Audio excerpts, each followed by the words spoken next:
The Galactic Council's war chamber was alight with the glow of holographic projections, displaying Earth's blue and green sphere spinning in the void. The chamber, a vast coliseum of power, held representatives of every dominant species in the known galaxy, each seated in tiered rows of black obsidian. At the center stood High Stratego Zalvor, his crimson eyes burning with contempt as he addressed the assembly. "The human menace has grown unchecked," he declared, his voice reverberating through the chamber. "They spread like an infection, unyielding, reckless, and worst of all, adaptable." There was a murmur of agreement. The Iridan warlords clicked their mandibles, the Corthan brutes flexed their massive claws, and the Zentarii, silent and calculating, merely watched with their glowing, pupil-less eyes. Every species present had tasted conflict with humanity, and every species had been humbled in some way. It was an outrage. They refused to fall in line. Zalvor continued, pacing like a predator before the council. "Our fleets outmatched them. Our weapons surpassed theirs. And yet, they continue to endure. We cannot allow this infestation to fester." He stopped, turning his gaze toward the towering screen that displayed the latest intelligence reports. "Earth must be broken." A Corthan general, his armored hide reflecting the chamber's dim glow, let out a guttural growl. "Then why do we not simply erase them? Our warships could burn their cities to cinders." Zalvor lifted a taloned hand, silencing the outburst. "Annihilation is too simple. We must humiliate them. Let them see their own weakness." His lips curled in amusement. "We shall issue them a challenge, a single warrior against our finest. When they fall, the galaxy will witness their true place, as prey." The council roared in approval. Messages were sent across the stars. The challenge was issued. Back on Earth, deep within a U.S. military installation, a handful of high-ranking officers sat in grim silence as the transmission replayed for the third time. General Carter, a grizzled veteran of Earth's first contact wars, leaned forward and exhaled through his nose. "They think they've boxed us in," he muttered, tapping his fingers against the steel table. "They want us to send our best, so they can crush him, make a show of it." Across from him, Major O'Reilly smirked. "Then we don't send our best." A chuckle rippled through the room. Colonel Vance leaned back, arms crossed. "You suggesting we send some poor bastard on a suicide run?" O'Reilly shook his head. "Not quite. We send the soldier they'd least expect. Someone they won't take seriously. Someone who looks weak, but knows how to survive." His smirk widened. "We send Guppy." The room fell silent. Then someone laughed. "You mean Private Wilcox?" One of the officers scoffed. "Kid's barely past basic." "He's a ghost," O'Reilly countered. "The man's been underestimated his entire life. Hell, half the base doesn't even notice when he's in the room. But the ones who do, they know he doesn't quit." General Carter's expression remained unreadable. "Give me his file." A moment later, a dossier flickered into view on the screen. "Private First Class Adam Wilcox, call sign. Guppy. Age 24. Undersized, unremarkable, below average in most physical categories. No special commendations. Passed selection on his second attempt. Psychological profile, adaptable, persistent, prone to unorthodox thinking. A survival specialist." Carter's eyes narrowed. He had seen men like this before. The ones who didn't stand out, but somehow always made it through. Wilcox wasn't a warrior in the traditional sense. He wasn't the strongest, the fastest, or the deadliest. But maybe that was exactly what they needed. The decision was made. 2 days later, Wilcox stood in the sterile white interior of a military transport, suited in standard-issue combat gear. The insignia of the United States Marine Corps was emblazoned on his chest, though his posture lacked the rigid confidence of a decorated soldier. His brown hair was slightly disheveled, his stance relaxed, his expression unreadable. Across from him, a gruff sergeant shook his head. "I don't get it, Guppy. They're sending one guy, and they picked you." Wilcox shrugged. "Guess they wanted someone disposable." The sergeant snorted. "You scared?" "Hell yeah," Wilcox admitted. "But fear keeps you alive." The sergeant grinned. "Maybe you'll surprise them." Wilcox didn't answer. He knew the truth. No one expected him to win. Hell, no one expected him to last more than a few minutes. And maybe that was the point. Maybe that was his only advantage. The transport docked with the Council's chosen battlefield, a barren moon on the edge of neutral space. As the ramp descended, he stepped forward into a coliseum of alien warriors. Thousands of them lined the cliffs above the battlefield, their voices a cacophony of snarls, screeches, and alien roars. A stage for his execution. At the far end of the field, his opponent awaited, a towering Korthan warlord, encased in black armor, a massive plasma blade resting across his shoulders. The alien sneered at Wilcox's small frame, his deep voice echoing across the battlefield. "This is your champion, human?" He laughed, a low, guttural sound. "You insult me." Wilcox let out a slow breath, his heartbeat steady. He wasn't the strongest soldier. He wasn't the fastest. But he was still breathing. And as long as he was breathing, the fight wasn't over. The air was thin, sharp with the sterile cold of a lifeless moon. Wilcox stood in the dust, hands loose at his sides, facing the Korthan warlord across the battlefield. The alien towered over him, a mass of muscle and armor, his plasma blade humming with barely restrained energy. Around them, the gathered elites of the Galactic Council watched from their stone perches, confident in the spectacle about to unfold. The Korthan curled his mandibles in amusement. "You are small. Weak." He spun his blade in a lazy arc. "I will end this quickly." Wilcox exhaled, eyes scanning the terrain. The battlefield was an open stretch of rock and sand, offering little in the way of cover. The only advantage was the Korthan's own arrogance. He wanted a show. He wanted to drag this out. That was a mistake. The alien lunged, his massive form moving with brutal efficiency. Wilcox barely sidestepped the downward strike, feeling the heat of the plasma blade as it carved a molten scar into the rock. The warlord turned, faster than expected, and swung horizontally. Wilcox dropped flat, rolling as the blade sizzled past inches above him. A roar of laughter rippled through the alien spectators. Wilcox scrambled to his feet, heart hammering. He wasn't going to win a direct fight. The warlord was bigger, stronger, and armed with technology centuries ahead of anything Earth had developed. Wilcox, on the other hand, had exactly one advantage. He wasn't playing the same game. The Korthan smirked, clearly toying with him. "Do you intend to run all day, human?" Wilcox didn't answer. Words wouldn't change the outcome.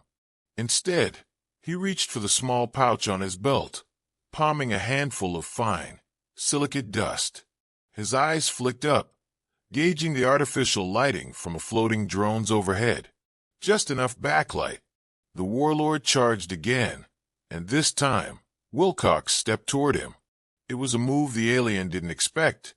At the last second, Wilcox twisted, slipping just outside the arc of the blade, and flung the dust into the warlord's eyes. The Korthan bellowed, recoiling. Wilcox moved. No hesitation. He dropped low, drawing the small combat knife from his boot, and slashed at the back of the warlord's knee joint, where armor was thinnest. The blade barely cut through the dense hide, but it was enough to stagger him. Rage twisted the alien's features as he spun, blind but furious, swinging wildly. Wilcox retreated just out of range. The advantage was his, but it wouldn't last. The Korthan's secondary eyelids would flush the dust in seconds. Sure enough, the warlord blinked rapidly, his vision clearing. His amusement was gone, replaced with something darker. He had underestimated his opponent, and that was an insult he would not tolerate. Wilcox barely had time to brace before the next attack came. The Corthan moved differently now, less arrogance, more precision. He wasn't playing anymore. Wilcox ducked, dodged, evaded, but the alien was adapting, adjusting his strikes. One glancing blow caught him in the ribs, sending him skidding across the ground. Pain exploded through his side, but he forced himself up. He had to keep moving. The warlord stalked forward. Enough of this. Wilcox's mind raced.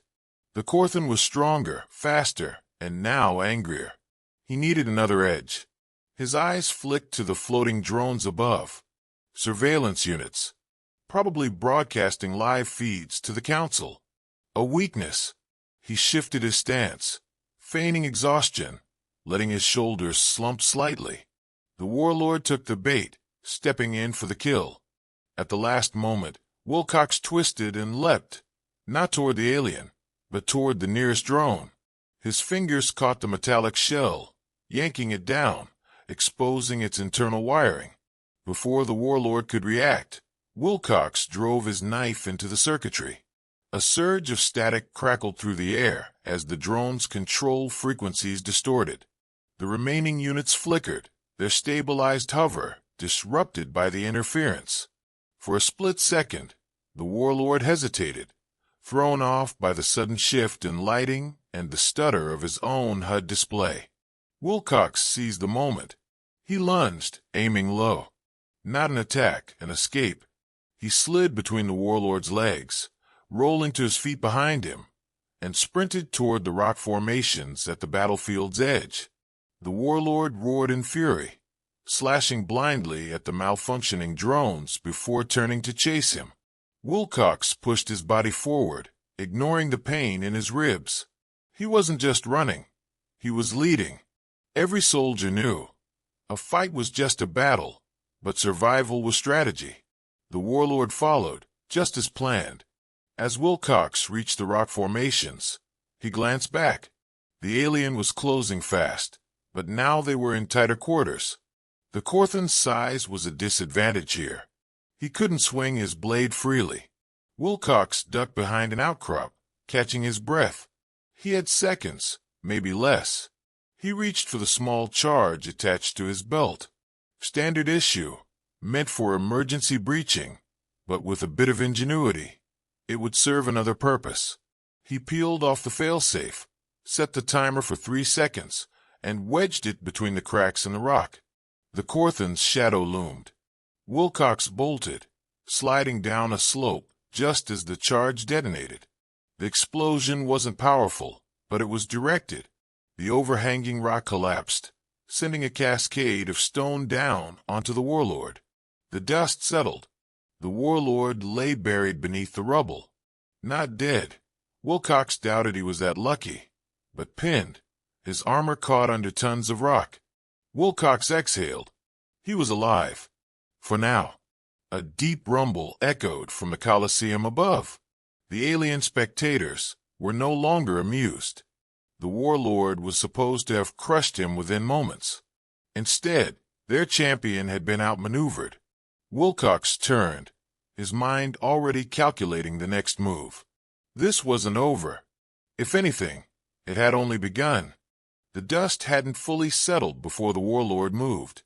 A deep, guttural growl reverberated through the battlefield as massive chunks of rock shifted, then cracked apart. Wilcox's pulse quickened. He had known the Corthan wouldn't die that easily, but he had hoped for more time. The boulders exploded outward as the warlord surged to his feet, his black armor now scratched and dented but still intact. His plasma blade was gone, buried under the rubble, but the fire in his burning yellow eyes said he didn't need it anymore. The Colosseum above was deathly silent. The aliens who had laughed before were watching with new interest, some with irritation, others with something far more dangerous, curiosity. Wilcox took a step back, adjusting his stance. His ribs ached, and his breathing was shallow, but he wasn't done yet. The warlord locked onto him, his mandibles curling in barely restrained fury. He rolled his massive shoulders, then cracked his neck. No more games, the alien growled. He moved fast. Faster than a being of his size had any right to. Wilcox barely had time to react before a fist the size of his head slammed into his shoulder. The impact lifted him off the ground, sent him skidding across the rocky surface. His vision blurred, stars bursting in his skull as pain shot through his entire left side. He forced himself up just in time to see the warlord closing in again. This time, Wilcox wasn't fast enough. A massive hand wrapped around his throat and lifted him into the air. The alien's grip was iron, his clawed fingers digging into Wilcox's flesh. He struggled, but it was useless. The warlord could crush his windpipe with a twitch of his fingers. The Corthan's mandibles twitched in satisfaction. "Clever tricks," he rumbled. "But tricks do not make a warrior." Wilcox's vision darkened at the edges. He clawed at the alien's grip, his boots kicking uselessly against the air. His lungs burned, his body screaming for oxygen. And then, through the haze of pain, he saw it, the warlord's arrogance. The way he held Wilcox up for the audience, letting them savor the kill, letting them see how easily he could snuff out the human's life. That was his mistake. Wilcox's fingers slid toward his belt. His combat knife was gone, lost in the fight, but there was something better. His hand closed around the small, dull cylinder, clipped to his gear, a magnesium flare. With the last of his strength, Wilcox flicked the ignition and jammed it against the warlord's face. The flare erupted into a searing white light, burning at over 4,000 degrees Fahrenheit. The warlord howled, his secondary eyelids slamming shut as raw heat and blinding brilliance seared his vision. His grip loosened just enough. Wilcox twisted, using the last reserves of his strength to wrench free, and dropped to the ground in a heap. He hit hard, gasping as air flooded his lungs again. His head spun, but he had no time to recover. The warlord was staggering, his vision compromised, but it wouldn't last. Wilcox rolled to his knees, his fingers searching the ground, feeling for anything he could use. His hand closed around something smooth. Not a rock, not debris, metal. He looked down. Half buried in the dirt, dislodged by the explosion, was the warlord's plasma blade. Wilcox's breath hitched. A Corthan weapon. He had no idea how it worked, no training, no understanding of the alien technology. But none of that mattered, because a weapon was a weapon. He grabbed the hilt and lifted it. The grip was awkward, designed for hands larger than his, but his fingers tightened around it all the same. He thumbed the activation switch, and with a deep hum, the blade roared to life, pulsing with violent energy. The warlord turned, his eyes still recovering, but rage sharpening his instincts. Wilcox didn't hesitate. He lunged. The warlord swung blindly, but Wilcox ducked, rolling under the strike.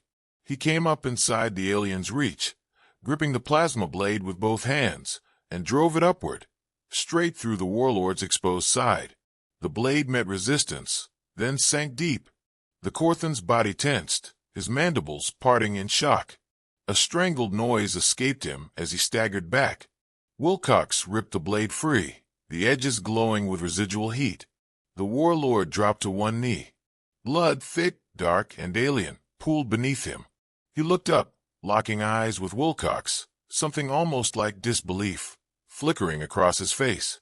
Wilcox stood there, the plasma blade still humming in his grip, chest rising and falling in sharp, ragged breaths. The Colosseum above was silent. Not a single alien spoke. Not a single voice jeered or laughed. They had expected a slaughter. They had not expected this.